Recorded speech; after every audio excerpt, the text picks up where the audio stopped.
So, first off, hey y'all, this is Marissa with Marissa Moments. But so, what I want to get into is how did I get to where I am, right? Now, mind you, it's been a haul, right? I started off where my father passed away when I was 6 weeks old, raised by a single mother who has birth defect, all of these different types of things. You know, we were in the struggle, right? I didn't even realize that we were air quotes poor, for I don't even know why I put that in quotes because it was real until I was an adult, right? Because then I kind of looked back and I was like, damn, okay, here we go. But the reason why I'm mentioning that is because I started off probably where you are, maybe even worse, but this isn't a game of competition, right? I want you to understand that I am a reflection of you and of your possibilities and potential. Now, am I to where I aspire to be? Am I to the greatest of great of heights? No, we all have space and room for improvement and growth should we want it, right? And that's why we continuously work on ourselves, work on our healing, remain mindful of trauma and toxicity, because even though maybe, yes, we've come a long way, we still have a ways to go, right? And this isn't to put any blame or shame on anyone from the past, because everyone works from their wounds. So we have to forgive, don't forget, and keep it moving. Now, the reason I'm giving you all of this background is because I want you to know, trust, and understand that regardless of your circumstance right now, it is possible to move away from it.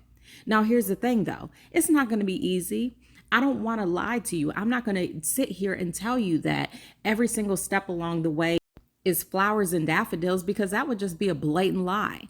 There were so many times that I dropped to my knees and I was sobbing uncontrollably, praying to God to give me strength to, one, endure, and also to recognize and realize the people who were not meant to be in my realm of existence anymore.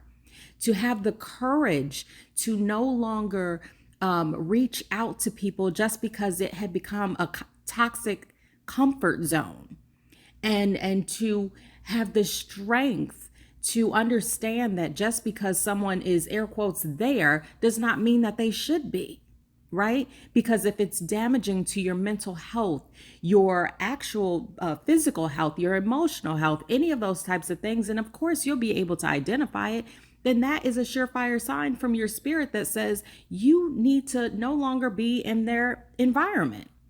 And and they should not be in yours. When you start having those conversations with friends that you've had for years and years, and all of a sudden you're noticing that all they do is talk about negativity, and even anytime that you bring it up or anything like that, they're just, they dismiss you and they kind of keep going on and on. Now, I'm not telling you that you need to break off with everyone. I'm not telling you that you need to ostracize yourself or them for any reason. But I am saying that you need to be mindful, because we are who we associate with. If we want to break away from those generational wounds and trauma and curses and all of those things, then we need to break away from it.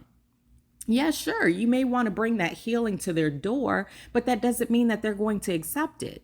That doesn't mean that they're going to embrace these changes. And you will know for yourself if being around certain people, places, and things brings you back down to a level where you are no longer comfortable with being. So it's important to first and foremost identify these things. So that's why you have to be mindful, right? You have to be mindful of where you are surrounding yourself and who you are surrounding yourself with, right? Your environment. And then you have to set those boundaries. You have to be vocal. Because here's the thing, too, you can't claim to be a victim, and you can't claim to be in an environment that is no longer healthy for you if you don't speak about it, because then everyone else is going to think that you are completely fine with what is going on, and they're going to carry on as usual. Why wouldn't they? However, if you voice your opinion and you put stakes in those boundaries and then they're not honored, then it's up to you to make a decision from that point. And that is how you reclaim your power. And that is how you start to ascend. It is not easy. I am not going to lie to you about that, but it is necessary if you want to shift, ascend, and grow, you have to cut the cords. Sometimes it is definitely necessary.